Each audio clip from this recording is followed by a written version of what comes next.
ગુજરાત માધ્યમિક અને ઉચ્ચતર માધ્યમિક શિક્ષણ બોર્ડ દ્વારા નિર્ણય લેવામાં આવ્યો છે તો અગાઉ 4 એપ્રિલના રોજ ગુજકેટની પરીક્ષા લેવાનો નિર્ણય લેવામાં આવ્યો હતો પરંતુ સીબીએસઈની પરીક્ષાને લઈને ફેરફાર કરી દેવાયો છે। રવિવારે ઉના અને દક્ષિણ ગુજરાતમાં ભૂકંપની જે આંચકા અનુભવવામાં આવ્યા છે જે અંગે ઇન્સ્ટિટ્યૂટ ઓફ સિસ્મોલોજી વિભાગ દ્વારા તપાસ કરવામાં આવતા જાણવા મળ્યું હતું કે નર્મદા ઝોન લિનાઇનમેન્ટમાં એક્ટિવિટીના કારણે ભૂકંપની આંચકાની અનુભૂતિ થઈ હતી। ગુજરાતમાં દરિયા સહિતના 5 ઝોનમાં ભૂકંપ ઝોન સક્રિય છે જેમાં કચ્છ, સૌરાષ્ટ્ર, દક્ષિણ અને પૂર્વ ઝોનનો જે સમાવેશ થાય છે। આ ઉપરાંત ઇન્ટરપ્લેટ એક્ટિવિટીના કારણે નાના ભૂકંપના આંચકા આવતા હોય છે અને મુખ્ય પ્લેટ એક્ટિવિટીના કારણે પણ ભૂકંપ આવતા રહે છે। મોરબીમાં વાતાવરણમાં આવેલા પલટાએ ખેડૂતોની સ્થિતિને બગાડી નાખી છે। મોરબીમાં ગાજવીજ સાથે ભારે વરસાદ વરસ્યો। ભારે પવન સાથે વરસેલા વરસાદથી જીરાના પાકને મોટા પ્રમાણમાં નુકસાન થવાની ભીતિ છે ત્યારે કમોસમી વરસાદથી ખેડૂતોની ચિંતા ખૂબ જ વધી ગઈ છે। ગાંધીધામ બાદ હવે પૂર્વ કચ્છના અન્ય વિસ્તારોમાં પણ વરસાદી ઝાપટા પડ્યા।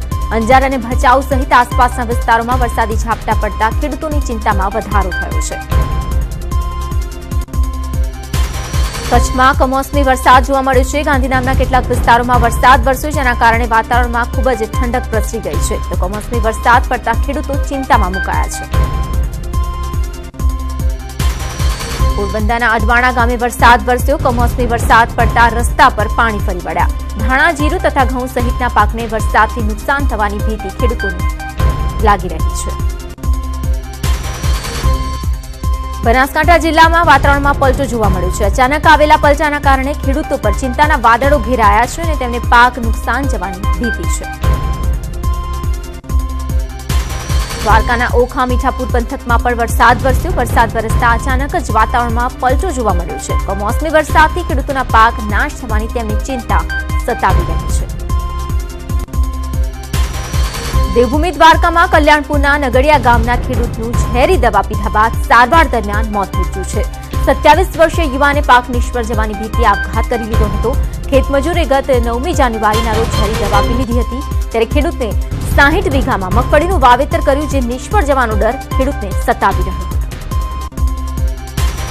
બનાસકાંઠામાં ધાનેરાના ખેડૂતો ફરીથી એકવાર રસ્તા પર ઉતરી આવ્યા। ખેડૂતોએ મગફળીની ખરીદીમાં ગેરરીતિ થતી હોય છેલ્લા 20 દિવસમાં સતત ત્રીજી વખત ચક્કાજામ કર્યો। ખેડૂતોના ચક્કાજામથી અનેક લોકો ટ્રાફિકમાં અટવાઈ ગયા। ઈડરના ધારાસભ્ય હિતુ કનોડિયાનું 2 રાજ્યોની મતદાન યાદીમાં નામ આવતા વિવાદમાં સપડાયા છે। ગુજરાત સહિત મહારાષ્ટ્રની મતદાર યાદીમાં પણ તેમનું નામ સામે આવ્યું છે।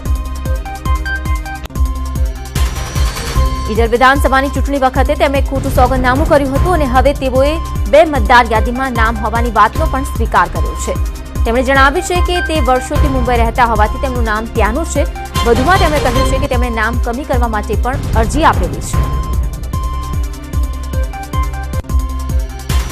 રાજકોટના વિવાદાસ્પદ એમબીબીએસ શ્યામ રાજાણીનો મુદ્દો રાજકોટ જિલ્લા પંચાયતમાં ઉછળ્યો। જિલ્લા પંચાયતના સભ્ય ચંદુભાઈ શિંગાળાએ આરોગ્ય અધિકારીને પ્રશ્ન કર્યો હતો કે બોગસ ડોક્ટર શ્યામ રાજાણીની હોસ્પિટલ રાજકોટ મ્યુનિસિપલ કોર્પોરેશનની હદમાં આવે છે તેમ છતાં કોઈ કાર્યવાહી કેમ કરવામાં નથી આવતી।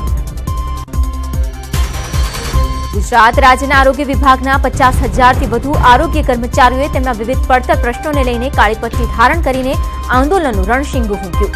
કર્મચારીઓ તેમનો પગાર વધારો, મહેકમની ફાળવણી, બઢતી જેવા જુદા જુદા 11 જેટલા પડતર પ્રશ્નોનું યોગ્ય નિરાકરણ ન આવતા રાજ્ય સરકારની નીતિ સામે વિરોધ વ્યક્ત કર્યો છે।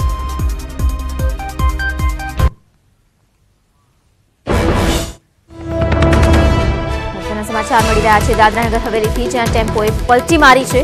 ઘટના બની છે હાલવેલના બેડપા ગામ નજીક ટેમ્પોએ પલટી ખાધી છે। અકસ્માતમાં 35થી વધુ લોકો ઇજાગ્રસ્ત થયા હોવાની હાલમાં પ્રાથમિક માહિતી સામે આવી રહી છે તો 4 વ્યક્તિઓ ગંભીર હોવાની પણ માહિતી છે। હાલમાં તમામ ઘાયલોને સારવાર માટે ખાનવેલ અને સેલવાસ સિવિલ હોસ્પિટલમાં ખસેડી દેવાયા છે તો ઘટના બની છે દાદરાનગર હવેલીમાં જ્યાં ખાનવેલ બેડપા ગામ નજીક ટેમ્પોએ પલટી ખાધી છે। અકસ્માતની આ ઘટનામાં 35થી વધુ લોકો ઇજાગ્રસ્ત થયા છે। આ ઘટનાના દ્રશ્યો આપ જોઈ રહ્યા છો। ઇજાગ્રસ્તોને તાત્કાલિક સારવાર આપવામાં આવી હતી સ્થળ પર અને ત્યારબાદ વધુ સારવાર માટે હોસ્પિટલમાં ખસેડવામાં આવ્યા છે તો 35થી વધુ લોકો અકસ્માતની ઘટનામાં ઘાયલ થયા છે। આ ઘાયલોમાં 4 લોકોની સ્થિતિ વધુ ગંભીર હોવાની પણ માહિતી છે। ત્યારે જલ્દીથી જલ્દી તેમને સારવાર આપી શકાય તે માટેની વ્યવસ્થા ઊભી કરવામાં આવી હતી 108 મારફતે।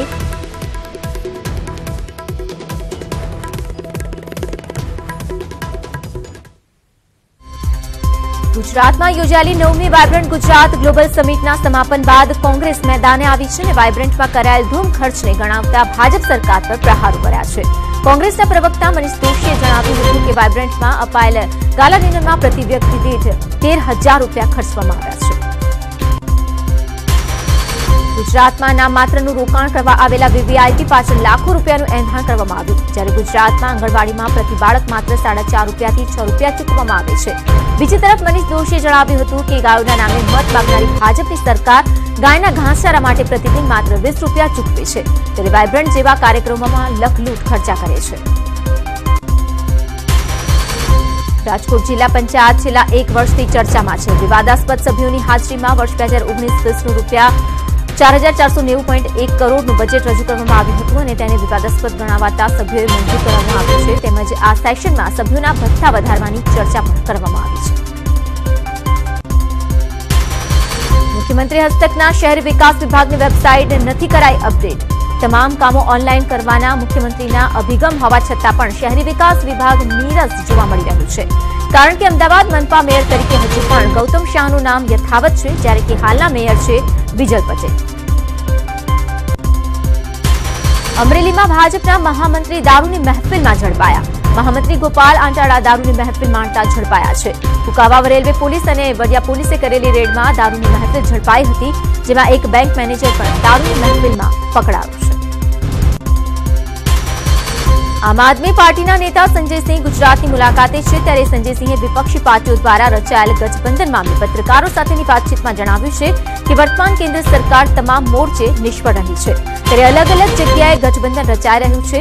આમ આદમી પાર્ટી ગઠબંધનમાં જોડાય છે કે નથી તે જોડાતા મહત્વનું નથી, પરંતુ હાલ જે નીતિઓ બની રહી છે તે આમ આદમીના હિતમાં નથી।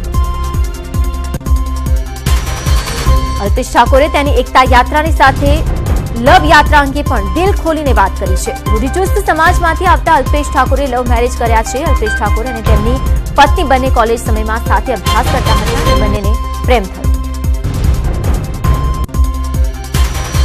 અલ્પેશે એકવાર બ્રેડથી તેમના હાથ પર પણ તેમની પ્રેમિકાનું નામ પણ કોતર્યું હતું। એ સિવાય તેમણે અનેક યાદગાર ક્ષણો ન્યૂઝ 18ના કેમેરા સમક્ષ ખુલ્લા દિલે વ્યક્ત કરી, તો સાથે રાજકારણમાં હોવા છતાં પણ પોતાના પરિવારને પૂરતો સમય આપતા હોવાનું જણાવ્યું। અહેમદ પટેલની અધ્યક્ષતામાં કોંગ્રેસની બેઠક મળી। અમદાવાદના સરદાર પટેલ સ્મારક ખાતે કોંગ્રેસનો દરબાર ભરાયો છે, તો કોંગ્રેસમાં ચાલી રહેલા નારાજગીનો દોર તેમજ ખેંચતાણનું ડેમેજ કંટ્રોલ કરવા માટે અહેમદ પટેલ પ્રદેશ કોંગ્રેસના નેતાઓ સાથે ચર્ચા કરી રહ્યા છે। આ સાથે 2019ની લોકસભા ચૂંટણી પર પણ ખાસ રણનીતિની ચર્ચા થઈ। કોંગ્રેસ કારોબારીમાં વિવિધ મુદ્દે ઠરાવ કરાયા। ધારાસભ્ય શૈલેષ પરમારે બેરોજગારીને લઈને ઠરાવ પસાર કરતા કહ્યું છે કે છેલ્લા 25 વર્ષમાં ભાજપના શાસનમાં ગુજરાતની સ્થિતિ કથળી છે અને રોજગારી નહીવત છે। કોંગ્રેસની કારોબારીમાં અહેમદ પટેલે મહાગઠબંધનનો મુદ્દો ઉજાગર કરી વડાપ્રધાન મોદી અને ભાજપ સરકાર પર પ્રહારો કર્યા। અહેમદ પટેલે કહ્યું છે કે વડાપ્રધાન મોદી ગભરાઈ ગયા છે। સુરત ભાજપના એક કાર્યકરે લગ્નની કંકોત્રીમાં રાફેલની માહિતી આપી હતી, ત્યારે કંકોત્રીમાં માહિતી આપનારને વડાપ્રધાન મોદીએ પત્ર લખીને આભાર વ્યક્ત કર્યો। આ સાથે જ કંકોત્રીમાં લોકસભાની ચૂંટણીમાં મત આપવા માટે પણ ઉલ્લેખ કરવામાં આવ્યો। ખોડલધામ ટ્રસ્ટે રાજકોટથી ખોડલધામ પદયાત્રાનું આયોજન કર્યું છે। ખોડલધામ ટ્રસ્ટના પ્રમુખ નરેશ પટેલે પદયાત્રાનો ગઈકાલે પ્રારંભ કરાવ્યો હતો, જે બાદ મંદિરે પહોંચ્યો હતો, તો એ પહેલા નરેશ પટેલે ખોડલધામ મંદિર પહોંચ્યા હતા અને ધ્વજારોહણ કર્યું હતું। સુરતના કાપોદ્રાની જીઈબીની ઓફિસમાં ભારે હોબાળો મચી ગયો। ઉજાલા લેમ્પ નહીં બદલી આપતા લોકોમાં ભારે રોષની લાગણી જોવા મળી। લેમ્પ બદલવા માટે લોકોનો વારંવાર ધસારો જોવા મળે છે। વારંવાર લોકો ધક્કા ખાય છે, તેમ છતાં પણ નવી તારીખ આપવામાં આવે છે, પરંતુ આ સમસ્યાનો કોઈ ઉકેલ નથી આવતો। ત્યારે 50 જેટલા લોકોએ જીઈબીની ઓફિસમાં ધામા નાખ્યા અને પોતાનો વિરોધ દર્શાવ્યો। અમદાવાદમાં મહાનગરપાલિકાની કચરો ઉપાડવા આવનારી ગાડીએ લીધો છે એક બાળકીનો ભોગ। કચરાની ગાડીના ડ્રાઈવરની બેદરકારીથી 2.5 વર્ષની બાળકી મોતને ભેટી। સાબરમતી વિસ્તારમાં આવેલી ભવસાગર સોસાયટીમાં ડોર ટુ ડોર કચરો ઉપાડવા આવતા વાહન ચાલકે બેદરકારીથી વાહન હંકારતા 2.5 વર્ષની બાળકી ગાડી નીચે આવી જતા તેનું મોત નીપજ્યું।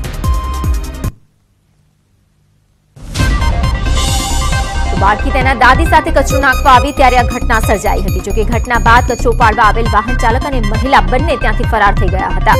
તો બાળકીના મોત અંગે કોર્પોરેશનના અધિકારીઓને જાણ કરવા છતાં પણ કોઈ અધિકારી ફરક્યા સુધા નહોતા, જેના કારણે સ્થાનિકોનો રોષ ભભૂકી ઉઠ્યો. ત્યારે હાલ પોલીસે વાહન ચાલક સામે ગુનો નોંધીને વધુ તપાસ હાથ ધરી છે. ગુજરાત હાઈકોર્ટના ગેટ બહાર એક સાથે 3 વાહનોનો અકસ્માત થતા થોડીવાર માટે દોડધામ મચી ગઈ હતી અને ટ્રાફિક જામ સર્જાઈ ગયો. ખાનગી શાળાની બસના ડ્રાઈવરે બસ પરથી કાબુ ગુમાવતા 2 કારને ટક્કર મારી હતી, જેમાં એક કારનું ટાયર નીકળી ગયું હતું. જોકે સદનસીબે આ ઘટનામાં કોઈ જાનહાની નહોતી થઈ, પરંતુ આ બનાવને પગલે સ્થાનિક પોલીસનો સ્ટાફ દોડી આવ્યો હતો અને બસ ચાલક સામે કાર્યવાહી કરી હતી.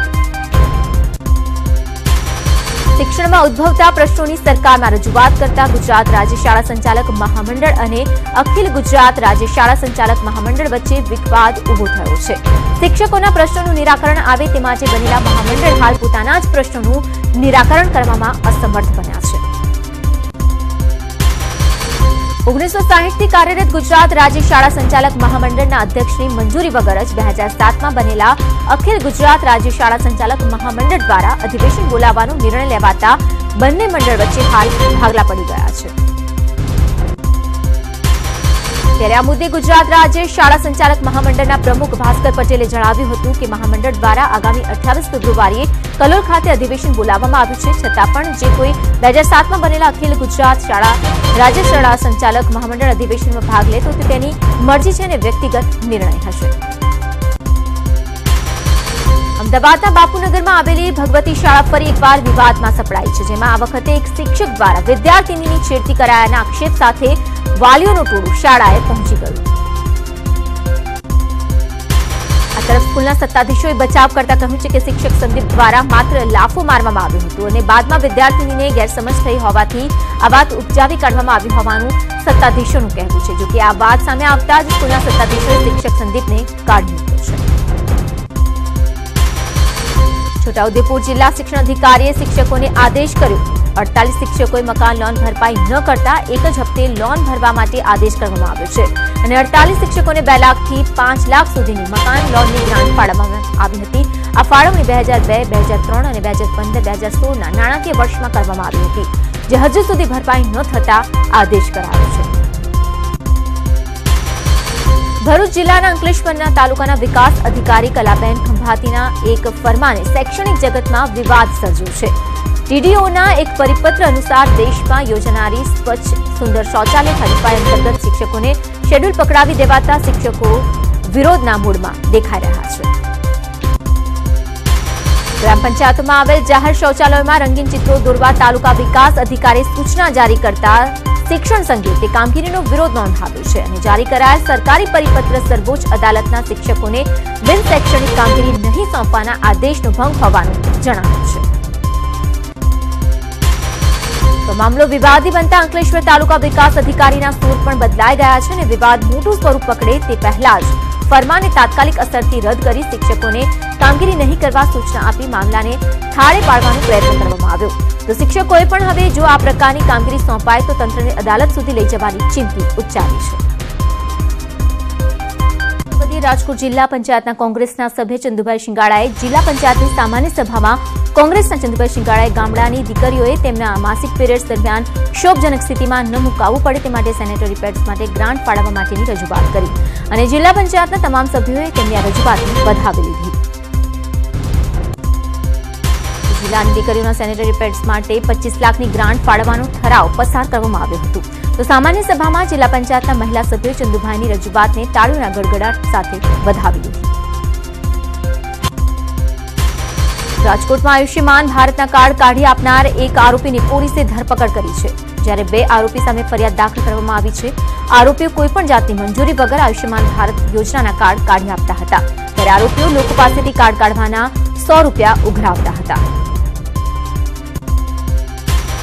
સુરતમાં ઊન વિસ્તારમાં રેલવેની પરીક્ષા આપવા આવેલા પરીક્ષાર્થીઓએ હોબાળો મચાવ્યો હતો. શાળા સંચાલકો દ્વારા ગેરરીતિ આચરવાના આક્ષેપ સાથે ઉમેદવારોએ હોબાળો કર્યો. તાપી જિલ્લાના આરોગ્ય વિભાગના કર્મીઓ કામમાં જોતરાયા છે. 500 થી વધુ કર્મચારીઓ કાળી પટ્ટી બાંધી વિરોધ દર્શાવવા સાથે કામગીરીમાં પણ જોતરાયા છે. કર્મચારીઓ પોતાના પડતર પ્રશ્નોના નિકાલ નહીં આવતા વિરોધ પ્રદર્શન કરી રહ્યા છે. પાટણ બોગસ પ્રોપર્ટી કાર્ડ મામલે બિલ્ડરની ધરપકડ કરી લેવાઈ છે. બિલ્ડરે સરકારી જમીન પર ગેરકાયદેસર બિલ્ડિંગ ઊભું કર્યું હતું. જેન્વય રાધનપુર સિટી સર્વેયરે સહિત 6 સામે ફરિયાદ નોંધાઈ હતી. ત્યારે આ મામલા અંતર્ગત આરોપી બિલ્ડર વિનોદ ઠક્કરની ધરપકડ કરી લેવાઈ છે. પ્રેમમાં નિષ્ફળ યુવકે ઇન્સ્ટાગ્રામ પર આપઘાતનો લાઇવ વિડીયો બનાવતા ખળભળાટ મચી ગયો છે. મધ્યપ્રદેશના જાંબુઆમાં યુવક અક્ષિતે આત્મહત્યા કરતા પહેલા સોશિયલ મીડિયા પર મોતનો લાઇવ વિડીયો બનાવ્યો. આ વિડીયો જોયા બાદ તેના મિત્રો તેને બચાવવા માટે તેના ઘરે દોડી આવ્યા હતા, પરંતુ તે લોકો તેના ઘરે પહોંચે તે પહેલા અક્ષિતે ગળે ફાંસો લગાવી જીવન ટૂંકાવી દીધું. સુરતમાં દારૂના નશામાં યુવકને લૂંટનારા 2 પોલીસકર્મીને સસ્પેન્ડ કરી દેવાયા છે. દારૂના નશામાં 2 યુવકો પાસેથી 5,000 રૂપિયાની જે લૂંટ ચલાવાઈ હતી ત્યારે લૂંટવાના ગુનામાં સસ્પેન્ડ કરવામાં આવ્યા છે. પોલીસકર્મીઓને બંને પોલીસ કર્મચારીઓ અઠવા પોલીસમાં ફરજ બજાવે છે. જામનગરમાં ભૂમાફિયાગીરી અને જમીન ખાલી કરવાના મામલે 2 મહિલાઓએ ઝેર ગટગટાવ્યું છે. જામનગરમાં ગુંડાઓ અને ભૂમાફિયાઓ બેફામ બન્યા છે. જમીન માલિકીનો કેસ હાઈકોર્ટમાં પેન્ડિંગ હોવા છતાં પણ 15 થી 20 જેટલા ભૂમાફિયાઓ જમીન ખાલી કરાવવા માટે પહોંચ્યા હતા, જેથી મહિલાઓએ ઝેર પીને આત્મહત્યાનો પ્રયાસ કર્યો હતો, જે સમગ્ર મામલો શહેરમાં ચર્ચાસ્પદ બન્યો છે. છોટાઉદેપુરના બાદરવાડ ગામે એક આદિવાસી દંપતીની આત્મહત્યાથી ચકચાર મચી ગયો છે. નાણાંની લેવડ-દેવડ અને ઇજ્જત લેવાઈ હોવાના કથિત આક્ષેપો મામલે આદિવાસી દંપતીએ આપઘાત કર્યો હોવાનું સામે આવ્યું છે. જે અંગે આત્મહત્યા કરનાર દંપતીએ સુસાઇડ નોટ પણ લખી છે. દ્વારકાના જામખંભાળિયામાં આહિર સમાજમાં લગ્ન પ્રસંગે આગની દુર્ઘટના સર્જાઈ હતી. ગેસ સિલિન્ડરમાં આગ લાગતા અફરાતફરીનો માહોલ સર્જાઈ ગયો હતો. ત્યારે આગજનીની ઘટનાની જાણ થતાં જ ફાયર બ્રિગેડ ઘટના સ્થળ પર પહોંચ્યું હતું અને આગ પર કાબુ મેળવ્યો હતો.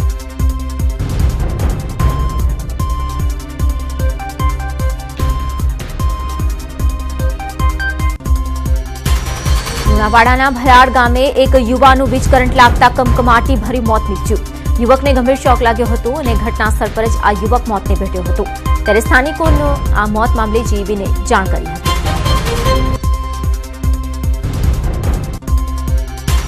નવધાના બગુડમાં પ્રેમિકાની પ્રેમીએ હત્યા કરી નાખી. પ્રેમ પ્રકરણની શંકાને લઈને પ્રેમીએ પ્રેમિકાનું ગળું કાપીને હત્યા નિપજાવી અને ત્યારબાદ આરોપી પ્રેમી ફરાર થઈ ગયો. જેન્વય મહુધા પોલીસે લાશને પીએમ માટે મોકલી આપી છે અને કાયદેસરની કાર્યવાહી હાથ ધરી છે. વારાસી નદીમાંથી યુવકની શંકાસ્પદ હાલતમાં લાશ મળી આવી છે. છેલ્લા 6 દિવસથી વારણાના 22 વર્ષીય યુવાની લાશ ગાયબ હતી, ત્યારે શોધખોળને અંતે વારાસી નદીમાંથી તેની લાશ મળી આવી છે. જેન્વય બાદ પોલીસે મૃતદેહને પીએમ માટે ખસેડ્યો છે. રાજકોટમાં પતંગનો દોરો આવી જવાથી એક વ્યક્તિનું મોત નીપજ્યું છે. ઉત્તરાયણ પર્વ નિમિત્તે મોરબી રોડ પરથી પસાર થતા ગળામાં દોરો ફસાયો હતો, જેથી કરી આ યુવક ઇજાગ્રસ્ત બન્યો હતો અને સારવાર અર્થે હોસ્પિટલમાં ખસેડાયો હતો, જ્યાં સારવાર દરમિયાન આ યુવકનું મોત થયું છે. સુરત મહેદરપુરા વિસ્તારમાં થયેલી ₹25 લાખની ચોરીનો ભેદ ઉકેલાઈ ગયો છે. મહેદરપુરા પોલીસે ગણતરીના દિવસોમાં જ ચોરીનો ભેદ ઉકેલી નાખ્યો છે. ખાસ પોલીસે રાજસ્થાનથી એક આરોપીની ધરપકડ પણ કરી છે. ત્યારે આરોપી પાસેથી 60% જેટલો ચોરીનો મુદ્દામાલ પણ મળી આવ્યો છે. મોરબીમાં ગટરના ઢાંકણા ચોરતો શખ્સ કેમેરામાં કેદ થયો છે. છેલ્લા કેટલાક સમયથી મોરબીમાં ગટરના ઢાંકણાઓની ચોરી થઈ રહી હતી. ત્યારે સરદારબાગ નજીક આવેલ પેટ્રોલ પંપ પાસેથી ગટરના ઢાંકણાની ચોરી કેમેરામાં કેદ થઈ છે. ત્યારે સવાલ એ સર્જાયો છે કે પાલિકાના તંત્રને નીચું બતાવવા માટે આ ઢાંકણ ચોરવામાં આવે છે કે પછી ઢાંકણ ચોરીને વેચી મારવામાં આવે છે. ડભોઈના કનાયડા ગામડી પાસે પિકઅપ વેન અને બાઇક વચ્ચે અકસ્માત સર્જાયો હતો. અકસ્માતને પગલે 2 વ્યક્તિઓના મોત નીપજ્યા છે, તો અકસ્માતે એક વ્યક્તિ ગંભીર રીતે ઇજાગ્રસ્ત થયો છે. આ ઇજાગ્રસ્તને સારવાર માટે ખસેડાયો છે. બનાસકાંઠા થાવર પાસે ગાડી અને બાઇક વચ્ચે અકસ્માતની ઘટના બની હતી. અકસ્માતને પગલે ગાડી ચાલક ગાડી છોડીને નાસી છૂટ્યો હતો. જોકે અકસ્માતથી 3 લોકો ગંભીર રીતે ઇજાગ્રસ્ત થયા હતા અને ઇજાગ્રસ્તને 108 મારફતે ધાનેરા સિવિલ હોસ્પિટલમાં ખસેડાયા હતા. તરફ વિસાવદરના નાની માણપુરી ગામમાં 40 ફૂટ ઊંડા કૂવામાં ખાબક્યો બાળસિંહ. સિંહ લટાર મારતો મારતો આગળ તો નીકળ્યો, પણ તેને એ વાતનો ખ્યાલ નહોતો કે આગળ 40 ફૂટનો ઊંડો કૂવો છે. અચાનક સિંહનો પગ લપસ્યો અને તે સીધો 40 ફૂટના ઊંડા કૂવામાં સરકી પડ્યો. ત્યારે ખેતરના માલિકને ઘટનાની જાણ થતાં સિંહને બચાવવાનું ઓપરેશન હાથ ધરાયું હતું અને ભારે જહેમત બાદ 40 ફૂટ ઊંડા કૂવામાંથી બાળસિંહનો જીવ બચાવી લેવાયો. પેટ્રોલ ડીઝલના ભાવમાં ભડકો થયો છે। 1 જાન્યુઆરીથી ઇંધણના ભાવમાં વધઘટ થઈ રહી છે, ત્યારે જાન્યુઆરીમાં પેટ્રોલમાં 2.40નો વધારો થયો છે, જ્યારે ડીઝલમાં 3.20નો વધારો થયો છે। જાન્યુઆરીમાં જે પ્રકારે વધારો થઈ રહ્યો છે, ત્યારે 1 જાન્યુઆરી પેટ્રોલનો ભાવ જે હતો 66.31નો હતો, જ્યારે આજે એટલે કે 21મી જાન્યુઆરી પેટ્રોલનો ભાવ છે 68.21, તો ડીઝલનો ભાવ છે 65.52, જ્યારે કે આજે ડીઝલના ભાવની વાત કરીએ તો ડીઝલનો ભાવ છે 68.72। ખેડાના નડિયાદ તાલુકાના સુપ્રસિદ્ધ વડતાલ સ્વામિનારાયણ મંદિર ખાતે પોષી પૂનમની ધામધૂમપૂર્વક ઉજવણી કરાઈ છે। અહીં વડતાલ સંસ્થાના આચાર્ય શ્રી રાકેશ પ્રસાદજી મહારાજના સાનિધ્યમાં શાકોત્સવ ઉજવવામાં આવ્યો। નડિયાદમાં આવેલ શ્રી સંતરામ મહારાજના મંદિરમાં પણ પોષી પૂનમની અનોખી રીતે ઉજવણી કરવામાં આવી છે। અહીં પોષી પૂનમના દિવસે બોરને ઉછાળીને ઉજવણી કરવામાં આવે છે। પોષી પૂનમે બોર પૂનમ અથવા તો બોર ઉછામણી પૂનમ તરીકે પણ ભક્તો ઉજવે છે। નવજાત બાળક બોલતું ન હોય તો તેમના માતા પિતા શ્રી સંતરામ મહારાજની બાધા રાખે છે, અને જો બાળક બોલતું થાય તો માતા પિતા પોષી પૂનમના દિવસે બોર ઉછાળવા આવે છે અને બાધાને પૂર્ણ કરે છે। આમ સંતરામ મહારાજના મંદિરમાં ઉજવાતી પોષી પૂનમમાં ભક્તોને ભારે આસ્થા રહેલી છે। સાબરકાંઠા જિલ્લામાં આવેલ ખેડબ્રહ્મામાં આવેલ અંબાજી મંદિરને નાના અંબાજી તરીકે ઓળખવામાં આવે છે, ત્યારે માતાજીનો પ્રાગટ્ય દિવસ હોવાથી હજારો ભક્તો માતાજીના દર્શનાર્થે પહોંચ્યા હતા। દંતકથા મુજબ આ અંબાનો જે વાસ છે તે ખેડબ્રહ્મામાં હતો, જેથી મોટા અંબાજી મંદિરની જેમ અહીંના દર્શનનું પણ વિશેષ મહાત્મય છે। મહેસાણા જિલ્લાના રોમિયોને થઈ જવું પડશે સાવધાન, કારણ કે મહેસાણાની 600થી વધુ દીકરીઓએ મિશન સાહસી અંતર્ગત સેલ્ફ ડિફેન્સની ટ્રેનિંગ લીધી છે। મહેસાણા અખિલ ભારતીય વિદ્યાર્થી પરિષદ દ્વારા 16 થી 19 તારીખ દરમિયાન સ્કૂલમાં અભ્યાસ કરતી 600થી વધુ દીકરીઓને ટ્રેનિંગ આપવામાં આવી। ટ્રેનિંગમાં વિદ્યાર્થીઓને કોઈપણ વ્યક્તિ તેને હેરાન કરે તો તેને કઈ રીતે સબક શીખવાડવા તેની સમજ અને ટ્રેનિંગ આપવામાં આવી છે। ટ્રેનિંગ આપ્યા બાદ દીકરીઓને અપાયેલ ટ્રેનિંગનું ડેમોન્સ્ટ્રેશન પણ રાખવામાં આવ્યું।